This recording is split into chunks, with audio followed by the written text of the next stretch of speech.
నమస్తే సాయి గారు, బాగున్నారా? నమస్తే అమ్మా, బాగుంది. మీరు బాగున్నారా? బాగున్నానండి.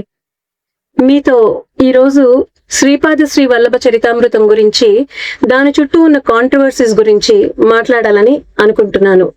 సో యాక్చువల్లీ మన ఛానల్లో చాలా మంది అడుగుతున్నారనమాట, శ్రీపాద స్వామి చరితామృతం గురించి వీడియోస్ చేయమని చెప్పి. సాయినాథ్ ఛానల్లో కూడా అడుగుతున్నట్టు ఉన్నారు, మిమ్మల్ని కూడా శ్రీపాద స్వామి గురించి చెప్పమన్నట్టు, చరితామృతం గురించి చెప్పమన్నట్టు. అసలు హనుమంతుల వారే దత్తాత్రేయుడిగా అవతరించారు అని శ్రీపాద శ్రీ వల్లభ స్వామి చరితామృతంలో ఉంది. ఇది ఎంతవరకు వాస్తవము? ఆ గ్రంథం శ్రీపాద శ్రీ వల్లభ చరితామృతము ఎంత ప్రామాణికము? దీని గురించి మీ వివరణ ఏంటి? అందరికీ నమస్కారం. వీడియో చూస్తున్న అందరికి కూడా. ప్రస్తుతం ఇప్పుడు మనం చూసుకుంటే శ్రీపాద శ్రీ వల్లభ స్వామి వారి చరితామృతం పైన కూడా ఒక సందర్భంలో చాలా పెద్ద కాంట్రవర్సీస్ జరిగి ఆ కాంట్రవర్సీస్ కోర్టు వరకు వెళ్ళినటువంటి పరిస్థితులు కూడా వచ్చినాయి. స్వామివారి అనుగ్రహంతో కోర్టులో ఆ కేసు సంస్థానం తరపునే అది రావడం జరిగింది తీర్పు. సో ఇదంతా స్వామివారి అనుగ్రహంతోనే జరుగుతుంది అనేటువంటి విషయాన్ని అంటే హైకోర్టు అయితే ఆంధ్రప్రదేశ్ హైకోర్టు వరకు కూడా కేసు అనేది వెళ్ళిందన్నమాట. అంటే కొంతమంది చరితామృతంలో ఉన్నటువంటి విషయాలు ప్రామాణికం కాదు అనేటువంటి దాన్ని చూపిస్తూ, ముఖ్యంగా బాబావారి విషయాన్ని అనుకోండి, బాబావారి విషయాన్ని వారు ప్రస్తావిస్తూ చరితామృతం అనేటువంటిది ప్రామాణికం కాదు అనేటువంటి దాన్ని వాళ్ళు దాన్ని చాలా పెద్ద కాంట్రవర్షియల్ చేయడం జరిగింది.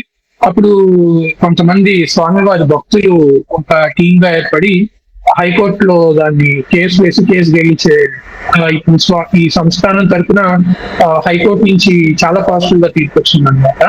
అప్పట్లో బుక్స్ ని కూడా అమ్మలేకుండా చేసినటువంటి ప్రయత్నం కూడా కొంతమంది చేశారనమాట. కాకినాడలో ఉన్నటువంటి వాళ్ళు, పిఠాపురంలో ఉన్నటువంటి వాళ్ళు అట్లా చేసి చాలా ప్రయత్నాలు చేశారు. బట్ కాకపోతే స్వామివారి అనుగ్రహంతో అది బయటకు వచ్చింది అనమాట. సో బయటకు వచ్చి ప్రస్తుతం స్వామివారి అనుగ్రహంతో అంతా చాలా మంచిగా.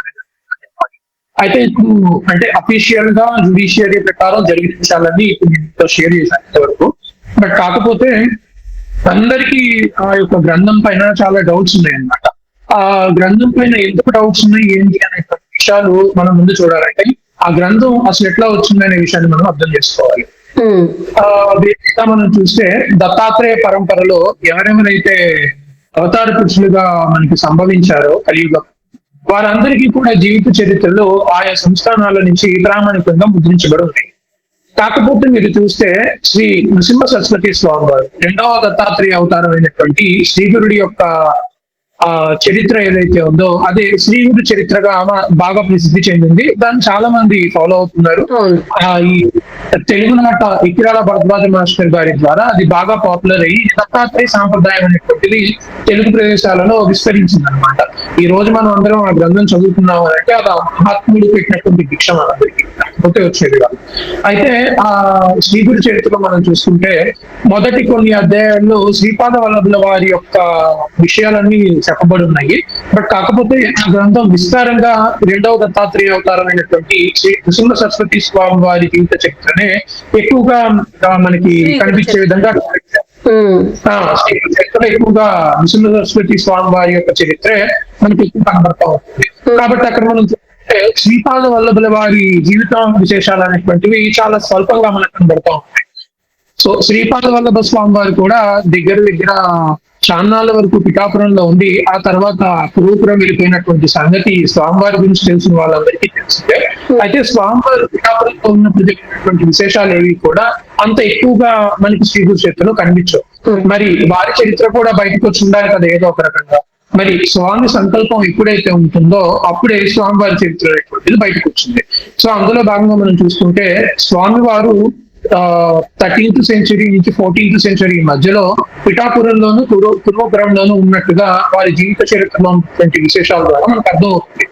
అయితే ఆ సమయంలో స్వామివారి శిష్యులైనటువంటి లేకపోతే భక్తులను కూడా మనం చెప్పవచ్చు, స్వామివారి భక్తులైనటువంటి శంకర భట్టు స్వామిని ఎన్నో కష్టాలు పడి శ్రమను వచ్చుకొని ఆయన స్వామిని చేరుకోవడం జరుగుతుంది. అట్లా స్వామివారి అనుగ్రహంతో స్వామివారి జీవిత విశేషాలని శంకర భట్టు గ్రంథస్థం చేశారనమాట. ఆ యొక్క గ్రంథాన్ని శ్రీపాద శ్రీ వల్లభుల యొక్క అనుగ్రహంతోనే శంకర భట్టు శ్రీపాద శ్రీవల్లభుల వారి యొక్క ఫ్యామిలీకి, మేనమామ ఫ్యామిలీకి సంబంధించినటువంటి వాళ్ళకి వారు ఆ గ్రంథాన్ని అందించినట్టు, ఆ తర్వాత 33వ తరం వరకు ఆ గ్రంథాన్ని వాళ్ళు చాలా జాగ్రత్తగా కాపాడినట్టు ఆ యొక్క గ్రంథానికి సంబంధించినటువంటి విషయాలు అనేటువంటి చెప్పడం జరిగింది. అయితే ఇది ఆ టైంలోనే బయటకు ఎందుకు రాలేదు అంటే స్వామివారి అనుగ్రహం అనేటువంటిది ఆ సమయంలో రావడానికి అప్పుడు లేదనమాట. అయితే అప్పటి నుంచి 33వ తరం వచ్చేటువంటి సమయం వరకు కూడా ఆ గ్రంథం అనేటువంటిది తరతరాలుగా వాళ్ళ ఇళ్లలో దాన్ని వాళ్ళు చాలా భద్రంగా దాచుకుంటారు. ఇప్పుడు స్వామివారి అనుగ్రహం ఆ యొక్క చరితామృతంలో చెప్పబడినట్టుగానే 33వ తరంలో బయటకు రావాలని ఉంది.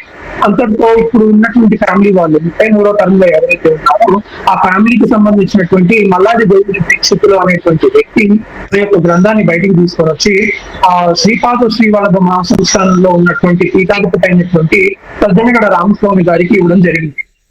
అయితే వారు అక్కడ సజ్జనగడ రామస్వామి గారి దగ్గర ఉండి కొన్నాళ్ళు ఆ గ్రంథాన్ని పారాయణ చేయడం, అంటే సప్తాహ విధానంలో పారాయణ చేయడం జరిగింది. ఇక్కడ సజ్జనగఢ్ రామస్వామి గారు అంటే ఎవరు, కొంత ఇంట్రొడక్షన్ ఇస్తారా తెలియని వాళ్ళకు? సరే చెప్తాను. చెప్పిన తర్వాత మనం టాపిక్ లోకి వెళ్ళిపోతాం. సో సజ్జనగఢ రామస్వామి వారు దత్తాత్రేయ సాంప్రదాయంలో ఉన్నటువంటి చాలా గొప్ప మహత్తులు.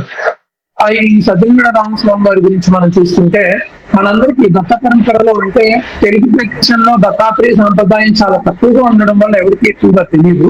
బట్ కాకపోతే కర్ణాటక సైడ్ లేకపోతే మహారాష్ట్ర సైడ్ తెలియదు. అంటే శ్రీధర స్వామి వారు చాలా సుపరిచితులు. సో ఈ శ్రీధర స్వామి వారు ఎవరు అని అంటే మనకి సమర్థ రామదాస స్వామి వారు ఎవరైతే ఉన్నారో వాళ్ళ పరంపరలో, స్వామివారి పరంపరలో రీసెంట్ గా వచ్చినటువంటి ఒక గొప్ప మహాత్ముడు. శ్రీధర స్వామి వారు దత్తాత్రేయ అంశాల తరంగా చాలా ప్రసిద్ధికి ఎక్కారు. తెలుగు విదేశీ ఏంటంటే స్వామివారు చిన్నప్పుడు హైదరాబాద్ లో చదువుతున్నారు. అంటే చాలా గొప్ప సాధన ద్వారా దత్తాత్రేయ అంశావతారంగా చాలా కీర్తికెక్కారు. ఇక్కడ ఇంకొక విషయం మనం చెప్పుకోవాల్సింది ఏంటంటే దత్తాత్రేయ పరంపరలో 2 రకాలైనటువంటి అవతారాలు అనేటువంటివి ఎప్పుడు ఉంటాయి. ఒకటి పైనుంచి కిందకు వచ్చేటువంటి అవతారాలు. ఈ దత్త పంచకంలో చెప్పేటువంటి అవతారాలన్నీ కూడా దత్తస్వామి యొక్క అవతారాలుగా పైనుంచి కిందకు వచ్చినటువంటి అవతారాలు. అంతేకాకుండా కింద నుంచి పైకి వెళ్ళేటువంటి అవతారాలు 2 రకాలైనటువంటి అవతారాలు. ఈ కింద నుంచి పైకి వెళ్ళేటువంటి అవతారాలు ఎట్లా ఉంటాయి అంటే భూమి పైన స్వామికి సర్వస్వ శరణాగతి చేసుకొని సాధన చేసినప్పుడు తన యొక్క అహం అంటే జీవాత్మలో ఉన్నటువంటి అహం నశిస్తుంది. జీవాత్మలో ఉన్నటువంటి అహం నశించింది అంటే ఏముంటుంది? కంప్లీట్ గా వారు అద్వైత స్థితికి వెళ్ళిపోతారు. అద్వైత స్థితిలోకి వెళ్ళిపోతే స్వామికి దానికి మధ్య వ్యత్యాసం అనేటువంటిది ఉండదు. అటువంటి వారిని అంశావతారాలుగా తీసుకుంటారు. అందులో ఉన్నటువంటి శ్రీధర స్వామి వారు అవ్వచ్చు, లేకపోతే మన ఈ చెందే స్వామి వారు, వాసుదేవానంద సరస్వతి స్వామి వారు. సో ఇక్కడ దత్తాత్రేయ పరంపరలో 2 రకాలైనటువంటి అవతారాలు ఉంటాయి. అందులో ముఖ్యంగా ఈ శ్రీధర స్వామి వారు చాలా అంటే చాలా గొప్ప వ్యక్తి. వారు ఎంతో మందిని ఉద్ధరించారనమాట. అట్లా వారి కింద చాలా మంది సన్యాసులుగాను బ్రహ్మచారులుగాను దీక్షను తీసుకొని చాలా గొప్ప స్థితికి వెళ్ళినటువంటి వాళ్ళు ఉన్నారు. అందులో ఒకనొక సిద్ధ పురుషులుగా మనం చెప్పాలి అని అంటే సజ్జనగడ రామస్వామి వారు ఉంటారు. అంతేకాకుండా మహారాష్ట్ర సైడ్ మీరు చూసుకుంటే వాడేకర్ మహారాజ్ అని, వారు కూడా చాలా గొప్పగా ప్రసిద్ధికి ఎక్కినట్టు. వాడేకర్ మహారాజ్ అంటారు. మీరు మహారాష్ట్ర ప్రాంతం వైపు వెళ్తే కనుక కర్ణాటక మహారాష్ట్ర ప్రాంతాల్లో కనుక మీరు అక్కడ ఈ వాడేకర్ మహారాజు గారు చాలా మందికి తెలుసు.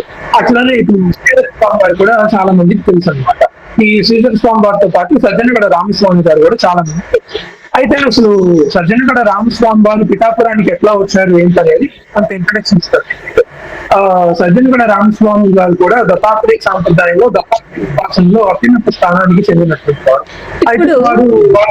ఒక్క నిమిషం, ఇప్పుడు సమర్థ రామదాస స్వామి సాంప్రదాయంలోని వారు మామూలుగా రామస్వామి వారు, దీనికి శ్రీధర స్వామి వారు వారి శిష్యులే కదా సజ్జనగడ రామస్వామి వారు.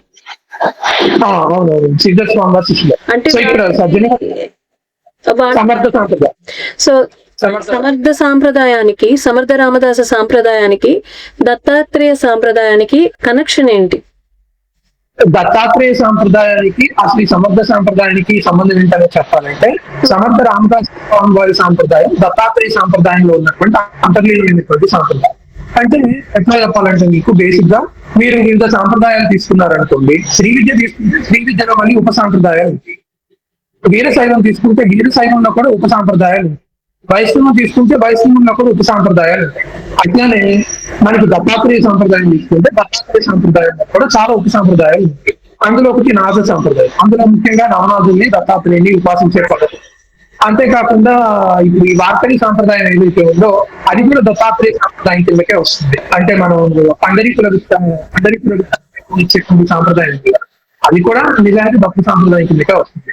అంతేకాకుండా ఈ సమర్థ రామదాసు స్వామి వారి సాంప్రదాయం కూడా భక్తి సాంప్రదాయం కిందకే వస్తుంది. ఎందుకు దత్తాత్రేయ సమర్థ రామదాస స్వామి గురు ఎందుకు దత్తాత్రేయ సాంప్రదాయం కిందకి వస్తుందనే చెప్తారు. యాక్చువల్ గా సమర్థ రామదాసు స్వామి వారు హనుమంతుల వారి అంశావతారు. వారు హనుమంతుల గొప్ప ఉపాసకులు. వారికి గురువు ఎవరు అని చెప్పాలంటే డైరెక్ట్ గా సాక్షాత్తు దత్తాత్రేయుడు.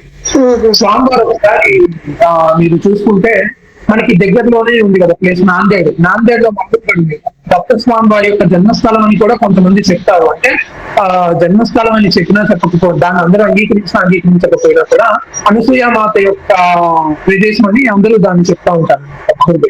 ఆ మా ఊరు కూడా ఒకసారి స్వామివారు వచ్చినప్పుడు అక్కడ స్వామివారి కూర్చొని ఉపాసన చేసుకుంటూ ఉంటారు. అంటే వారి యొక్క ఇంటి కార్యాలు అందులో భాగంగా ఉపాసన చేసుకుంటూ ఉంటారు. ఉపాసన చేసుకున్నటువంటి సమయంలో దత్తాత్రేయ స్వామి గారు ఒక ముస్లిం పక్షి రూపంలో దర్శనమిస్తారు. అక్కడే స్వామికి అవును అవును అక్కడే స్వామి గారితో పాటు కొంతమంది బ్రాహ్మణులు కూడా కూర్చొని ఉంటారు అనమాట. కూర్చొని వారు ఉపాసన చేసుకుంటా ఉంటారు. వారు కూడా నిత్య కర్మలు చేసుకుంటా ఉంటారు. అక్కడికి ఒక ముస్లిం ఫకీరు తన భార్యతో వస్తారు. భార్యతో వచ్చి చాలా వికృతమైనటువంటి చేష్టలు చేస్తూ ఉంటారు. బ్రాహ్మణ్స్ అక్కడ ఎవరైతే బ్రాహ్మణులు కూర్చొని ఉన్నారో వారందరూ వికృతమైనటువంటి చేష్టల్ని చూడలేక వెళ్ళిపోతారు అక్కడి నుంచి. కానీ రామదాసు స్వామి వారు మటుకు అట్లానే అక్కడే విశ్లేషణ కూర్చొని ఉంటారు. అప్పుడు వారి యొక్క విఘ్నతకి వారి యొక్క ఉపాసన బలానికి మెచ్చి ఈ ముస్లిం ఫకీర్ రూపంలో ఉన్నటువంటి దత్త స్వామి వారు తమ యొక్క నిజ రూప దర్శనాన్ని వారికి కలిగించి అప్పుడు వారిని అనుగ్రహించి దత్తాత్రేయ పాదుకల్ని స్వామివారికి ప్రసాదించడం జరుగుతుంది. అట్లా అక్కడి నుంచి ఈ సమర్థ రామదాసు స్వామి వారి సాంప్రదాయం స్టార్ట్ అయింది. ఆ సమర్థ రామదాసు స్వామి వారి సాంప్రదాయంలో చాలా మంది వచ్చారు. ఈ సమర్థ రామదాసు స్వామి వారే ఛత్రపతి శివాజీ మహారాజు గారికి కూడా గురువు గారు. సమర్థ రామదాసు స్వామి వారి సాంప్రదాయంలో తర్వాత వచ్చినటువంటి గొప్ప మహాత్ముడు దత్తాత్రేయ అంశావతారం అయినటువంటి వారే ఈ మన శ్రీధర స్వామి. ఈ శ్రీధర స్వామి వారి శిష్యుడే మన ఈ సజ్జనగఢ రామస్వామి గారు. అట్లా ఈ పరంపర అనేటువంటిది కంటిన్యూ అవుతా ఉంటుంది. ఈ సజ్జనగఢ రామస్వామి గారికి ఒకసారి శ్రీధర స్వామి వారి ఆదేశం మేరకు శ్రీపాద శ్రీవల్లభుల వారి జన్మస్థానాన్ని బయటకు తీసుకొని వచ్చి దాన్ని ప్రచారం చేయవలసిందిగా శ్రీధర స్వామి వారి నుంచి ఆదేశం వస్తుంది. అంతేకాకుండా దత్తు నుంచి కూడా ఆదేశం వస్తుంది. అయితే వారు కొంతకాలం ఏంటంటే జాబ్ వేస్తారు, కడిచెవిని పెడతారు. కడిచెవిని పెట్టినప్పుడు స్వామి వారికి ఒక చెవు పని చేయడం ఆగిపోతుంది. అప్పుడు వారికి వారు చేసిన అపరాధం గుర్తొస్తుంది. గుర్తొచ్చి ఏం చేస్తారంటే ఎంతైనా సరే గురువు ఇచ్చినటువంటి ఆదేశాన్ని మనం ధిక్కరించకూడదు అని చెప్పేసి వారు శ్రీధర స్వామి వారి దగ్గరికి వెళ్ళి స్వామివారికి స్వామివారి అనుగ్రహాన్ని వారు తీసుకొని అక్కడి నుంచి పిఠాపురం వస్తారు. అసలు వారి పిఠాపురం వచ్చినటువంటి సమయంలో నిజంగా చెప్పాలంటే వారికి ఎవ్వరూ తెలియని కూడా తెలియదు. పిఠాపురంలో స్వయంభూ దత్తాత్రేయ మందిరం అనేటువంటిది ఒకటి ఉంది. స్వయంభూ దత్త మందిరంలో దాన్ని కొంతకాలం వరకు కూడా చాలా మంది దత్తాత్రేయుడు అని తెలియక బ్రహ్మదేవుడు అనుకుని పూజలు నిత్యానుష్ఠాలు అన్ని ఆపేశారు అనమాట. అంటే అంత దీన స్థితిలో ఉంది దత్తాత్రేయ మందిరం. దాన్ని స్వామివారు అక్కడ ఉన్నటువంటి దత్తుడు అని చెప్పి వారు గుర్తించి అక్కడ దాన్ని మొత్తాన్ని క్లీన్ చేసి స్వామివారు అక్కడ కొన్నాళ్ళు ఉండి శ్రీగురు చరిత్రని పాఠాలుగా చెప్పేటువంటి వారు. వారికి చీరాని తెలుగు ఉండేది, కొంతమంది సహాయంతో వారు శ్రీగురు చరిత్రని పాఠాలుగా చెప్పేటువంటి వారు అనమాట. అలా వారు ఎప్పుడైతే పిఠాపురం వెళ్ళారో పిఠాపురం వెళ్ళిన తరువాత వారికి పనిచేయడం ఆగిపోయిన చెవి ఏదైతే ఉందో అది అగైన్ మళ్ళీ పనిచేయడం స్టార్ట్ చేశారు.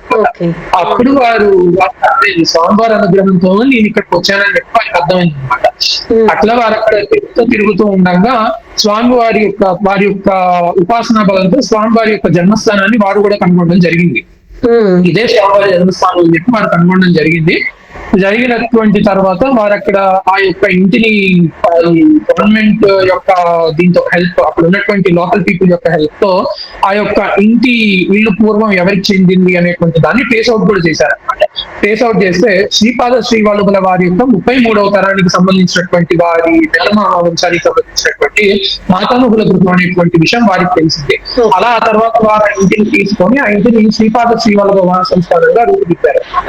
అట్లా మనకి శ్రీపాద శ్రీవల్లభ మహాసంస్థానం అనేటువంటి సజ్జనగడ రామస్వామి వారి యొక్క ప్రోత్సాహంతో, శ్రీధర స్వామి వారి అనుగ్రహంతో, శ్రీపాద శ్రీవల్లభుల వారి అనుగ్రహంతో బయటకు వచ్చింది అనమాట.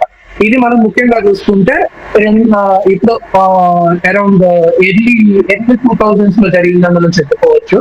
అయితే ఆ సమయంలో అసలు విషయం ఏంటంటే సజ్జనగడ రామస్వామి గారి వయసు 90 కంటే ఎక్కువ.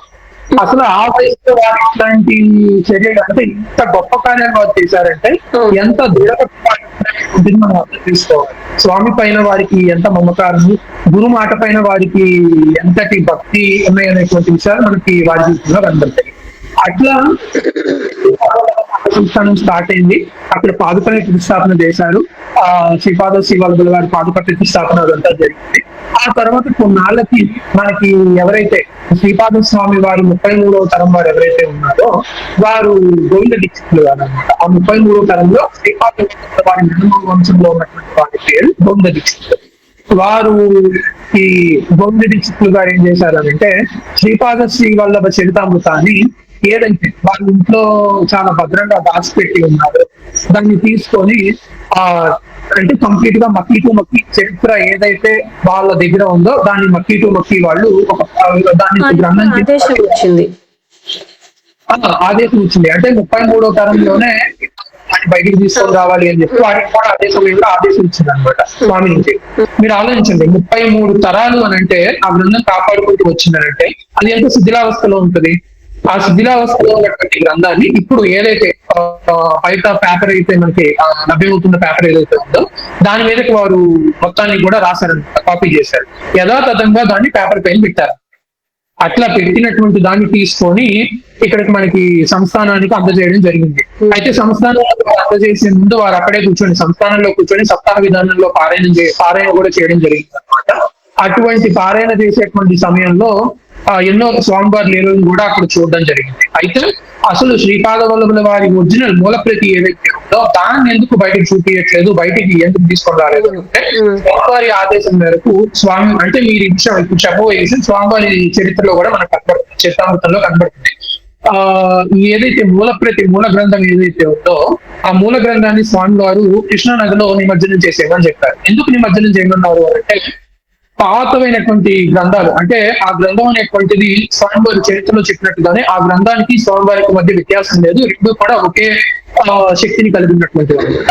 ఆ యొక్క గ్రంథాన్ని వేరు చాలా మంది యోగులు ఎవరైతే యోగ స్థితికి చేరుకొని ఉన్నారో వాళ్ళందరికీ కూడా దాన్ని అందుబాటులో ఉంచాలి అనేటువంటి విషయాన్ని చెప్తూ స్వామివారు ఆ గ్రంథాన్ని కృష్ణానదిలో నిమజ్జనం చేసేసి తర్వాత వీరు ఏదైతే గ్రంథాన్ని బయటకు తీసుకొచ్చారో ఆ గ్రంథం అందరికీ ఇవ్వవలసిందిగా స్వామివారు కోరారు, అంటే స్వామివారు ఆదేశం చేశారు అనమాట. నిమజ్జనం చేసేసిన తర్వాత అప్పుడు వారు తప్పకుండా గాంధాపురం నుంచి ప్రసాదం అనేది అందుతుంది అనమాట.